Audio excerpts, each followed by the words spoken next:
In today's video, I am going to teach you how to stream music in Telegram channels and groups. By the end, you'll know how to start a live session and share your music smoothly from both mobile and desktop.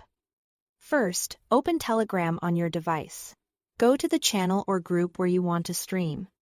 At the top of the screen, tap the chat name to open its details.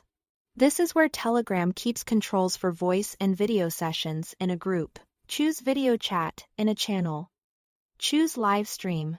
Telegram may prompt you to confirm the place you are streaming to just make sure the correct group or channel is selected. Then click Start. This launches the live session and lets others join and listen. Keep in mind that members might get a notification that a stream has begun. So consider your timing and volume levels as you go live. On mobile, once the video chat or live stream is active, simply play your music from your file manager. As your device plays the track, Telegram will carry that audio through the live session. For the cleanest result, set your phone's volume to a comfortable level before the stream begins.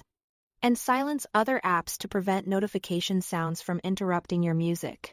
If you are switching between tracks, your file manager controls will handle play, pause, and next, and those changes will be heard in the live session. On desktop, you'll route your computer's audio into Telegram. Use software like Voicemeeter to create a virtual audio device. In Voicemeeter, set your system's sound to go to the virtual output. Then set your microphone input to that same virtual output so it passes your computer's audio as if it were a mic.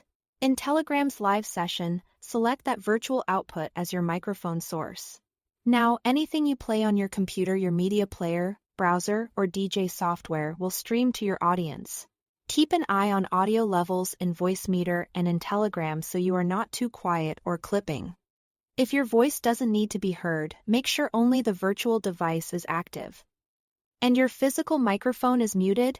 Throughout your stream, glance at Telegram's level indicator to confirm that audio is coming through. Start with a short intro track to set levels. Then continue with your playlist. When you are done, end the session from the live controls, and your audience will be disconnected cleanly. That's it. Thanks for watching.